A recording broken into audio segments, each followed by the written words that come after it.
close it out, or will Sheth make a comeback and force a game 3? Let's find out. And yeah, if Puma is able to take this game, then he will advance into the finals of the winner bracket to take on Artist. But here we have it. Puma spawning as our red Terran here in the top right-hand corner of Daybreak. So let's hear a cheer for Puma. And down at the bottom left part of the map, in the color purple from the Team Liquid, it is Sheth. All right, sounds like a few people out there want Sheth to make a comeback, so let's see if he can stage that here. The map is Daybreak, as you have mentioned. You said you like this quite a bit. Yeah, it's a really cool map. It's got a pretty well-protected natural. It's got a third that's a little bit farther away. That's where the difficulty kind of comes in. But the nice thing about it being such a big map is that you do have time to sort of establish that third. It's got 2 Xel'Naga towers, and in the middle of the map, there are some destructible rocks that kind of block the most efficient way to get between bases, I guess you could say. Although the rocks always surprise me a little bit because the top and bottom routes between bases aren't actually that much farther than going through the middle. Right. So the rocks aren't as important on this map as they would be on, you know, some of the other maps. They're more for opening up multiple attack paths as you start moving through the game. Yeah, so Sheth is probably going to want to be looking at taking those down in the mid-game too. That's usually what we see in a TVZ. That's part of why I like this map so much, though, are those multiple attack paths. Even down when you're third, you can run around from the bottom or the long way around, things like that. Yeah. And I look for Sheth to really take advantage of that. I've got to think that that's why he decided to move into this map. But we'll certainly find out here in a bit. Puma actually putting up gas after Rack. So now, the thing is, for Puma, the reason he might be happy about this map is that this map is absolutely fantastic for drop play. It's got so much room for medevacs and things to fly around that, you know, although you do have to worry about mutas, of course, later on in TVZ, there's going to be a lot of opportunity for those expansions that are a little bit outlying to be harassed by a lot of Marines. And here we have it. Drone about to make its way into Puma's base. Sees that barracks just finishing up at the moment. And we'll see if Puma shows his hand here in a second, how much gas he does actually want to save up. Imagine we're going to see some Hellions here in a bit, but he did throw us for a loop in the last game when he decided to go after those Cloak Banshees. The drone is trapped inside the base, but I like it. Sheth is such a manner guy. He's not harassing the SCV trying to build a building. What a nice guy. He's just going after this worker. And the gas steel goes down and wants to keep that alive for as long as possible. And, you know, this is something actually that Pain User advocates quite a bit because, you know, just keeping that drone on the extractor, you see exactly what sort of units are going to come at you and kill it. You know, if there's only a couple of Marines being sent at you, that the opponent's teching pretty hard. So you can gain a lot of information just by having that extractor in your opponent's base. Yeah, that's very, very true. Now, for Puma's side of things, he, you know, he was planning on doing a reactor expand anyway, so losing that second gas early on doesn't really affect anything. Normally you want to put that second gas down pretty close to after you start your command center in this type of opening. So, you know, he's going to be a little bit delayed, but it shouldn't make too huge of a difference here. And looks like Sheth just recycling this Vespian geyser over and over again. His macro was a little bit too good. I don't think he had the resources right away when he first initially clicked on it. So the cancel and remake record that I have seen is 7 times in a row so far. That's the most I've ever seen, 7 times. And you know what? Sheth has seen only 1 Marine thus far, so he knows that no more bio units are coming out. In fact, we do see that pretty standard Hellion expand opening coming out of Puma at the moment. Yep, that's right. Puma also building his command center down on the low ground, feeling confident enough to do that. But you know what? There is actually a Roach Warren going on back at the main of Sheth, and we have seen Zerg players use Roaches in TVZ on this map before, and if you're not expecting it, it can certainly do a lot of damage. You know, counting with Kevin is going to resume because that's 4 recycles thus far. We're approaching your record. Got a little ways to go yet, we'll see. It's not my record either. I can't remember what Zerg did. I feel like it was one of the Code A qualifier matches, but I can't remember here. Gotcha. And there's number 5. We're getting there. I want to see this record broken. It kind of almost looks like he's gaining 19 minerals every time he does it. Like Sheth will have like unlimited money from doing this. Yeah. Hellions are about to make their way into Sheth's base, so we'll check on that back in just a second. There's already a couple of the queens though, and yes, indeed, Puma is needing to wait until a few more reinforcements come. That extractor finished. Oh, how lame. Oh yeah, one kind of final parting thing to do there. And Automaton 2000 observes the carnage of the Zergling getting destroyed by Hellions, but now there are Roaches out, and Puma knows he needs to get back home in a hurry. Yeah, absolutely. You can see him sending an SCV down to his Choka's main right now. He started a bunker immediately, knows he's going to need it to defend against this, and it should be out in time. Yeah, in fact, Sheth actually turning those roaches around for a moment to deal with those Hellions. So that's going to delay it a little bit longer. So I think Puma's going to be able to handle this without too much issue. You know, we do have more tanks coming up, but Puma's building a third CC right away. He knows roaches are coming to his base, but he figures just off of 2 production structures in that bunker that he's going to have more than enough to hold this off, and he feels confident making that third base, but that is very, very early. Well, Puma's made some really good decisions too in this game. Making the command center on the low ground is such a good decision because it allows him to, you know, kind of mine from the gases down there a little bit earlier. Actually, he didn't take any gases, so I guess it doesn't make a difference. Never mind. Here come the roaches, and oh, are they going to actually get to focus down that bunker? No, it looks like they're going to try and go after the siege tank first. The siege tank is going to die, and he will be able to take a couple of SCVs with him as well, but these roaches are not going to last that much longer. Yeah, you know, I feel like Sheth had an opportunity to take out the bunker. Obviously, the tank is going to kill the roaches a little bit faster, but he did do, you know, some damage, I guess, to Puma, so not bad at all. Yeah, Sheth going after his third base over at the 9 o'clock position, but that orbital command, that third orbital command is just about to finish up. Puma, on the other hand, he is finally adding his second Rax, but of course, these Marines are very, very unupgraded. Yeah. I don't think Sheth knows about that orbital as well. Let's see, I don't think, nope, he has not seen the second orbital command either, so as far as he knows, Puma is still on 2 bases. And here we have it. Puma's going to make his way across and try and do some damage with this group of Marines. What does Sheth have out on the field? Just 2 roaches. That's all the defense he has at the moment. We do see a ton more lings being produced at the moment, though. Yeah, that's right. He's going to need to get the lings out to handle this. The big deal here is that he was able to kill that 1 tank, so now this push is much weaker with just 1 tank rather than the 2, but we'll have to see how Puma does here. Yeah, siege is done, so that tank could siege up in just a second. We'll see if it wants to use in pop mode, though, for a little while, as a bunch of Zerglings are starting to come out. Here's a surround, and does Puma have enough to handle this? No, even with the Hellions that were still alive, doesn't quite have what it takes, and he has to pull back.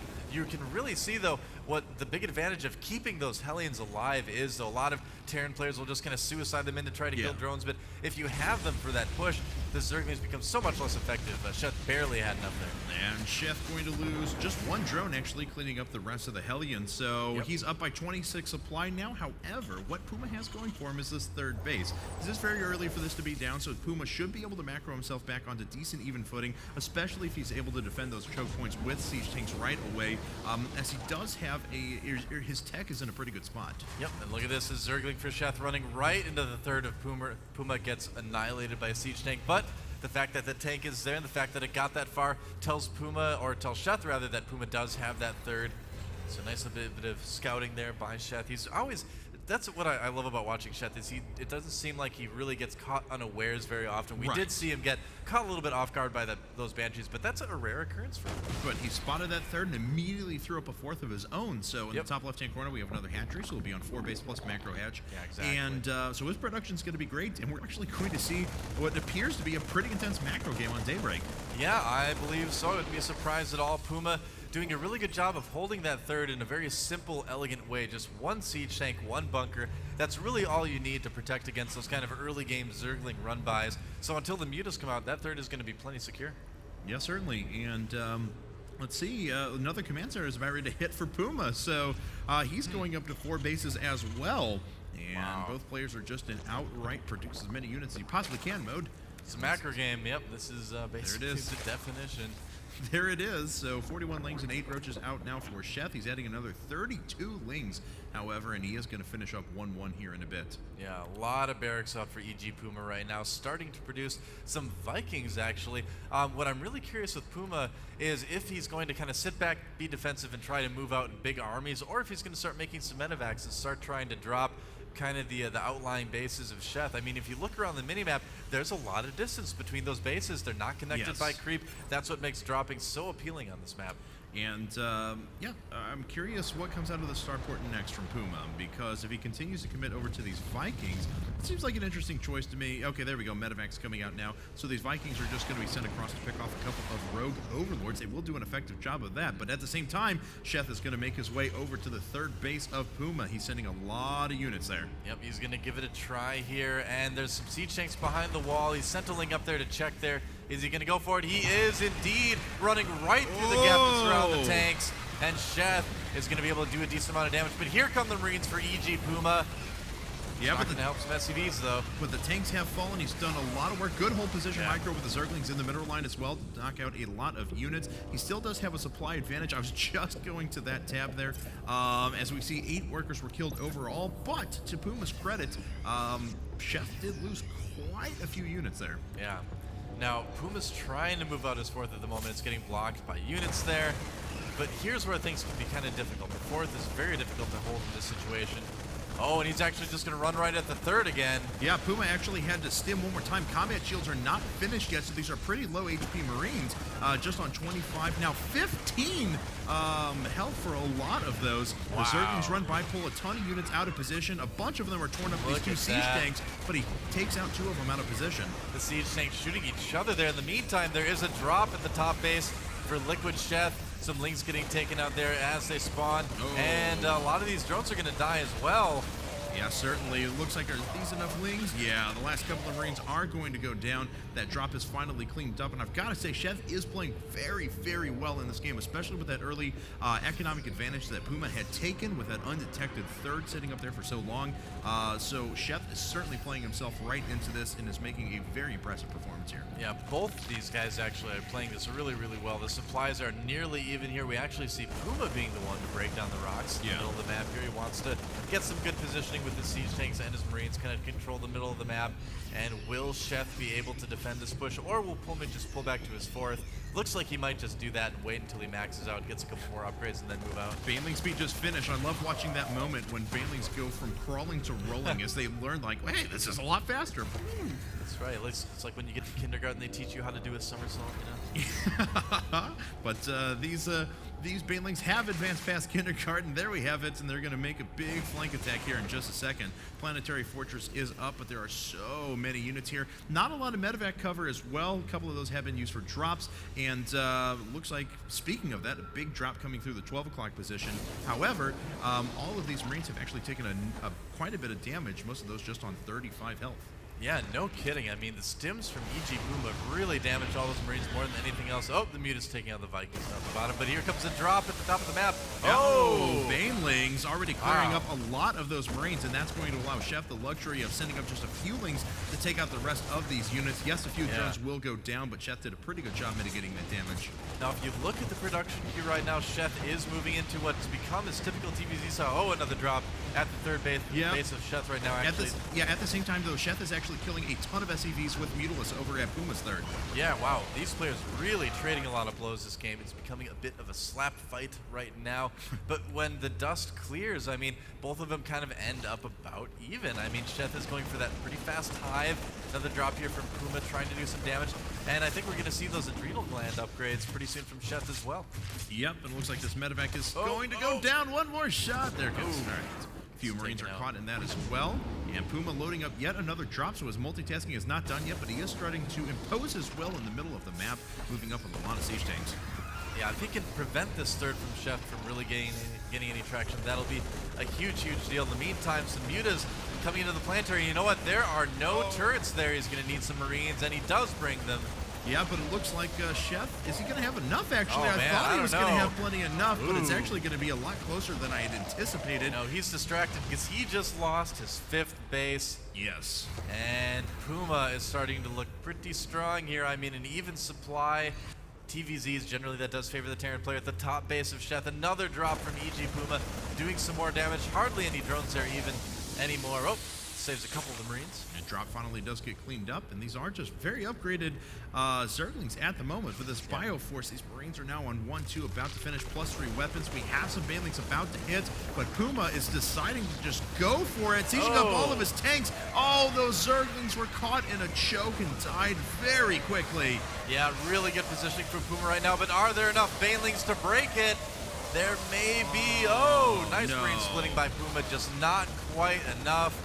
And, you know, Puma knows that Sheth is really low on units right now. He's just going to rush right to the natural. Oh, and Sheth knows it, and GG's. Congratulations to EG's Puma, who advances into the finals of the winner bracket here at IPL 3. Yeah, you know, Sheth has played so well today, but in the end, you know, Puma just looked like a much stronger player in that match. I think he's definitely one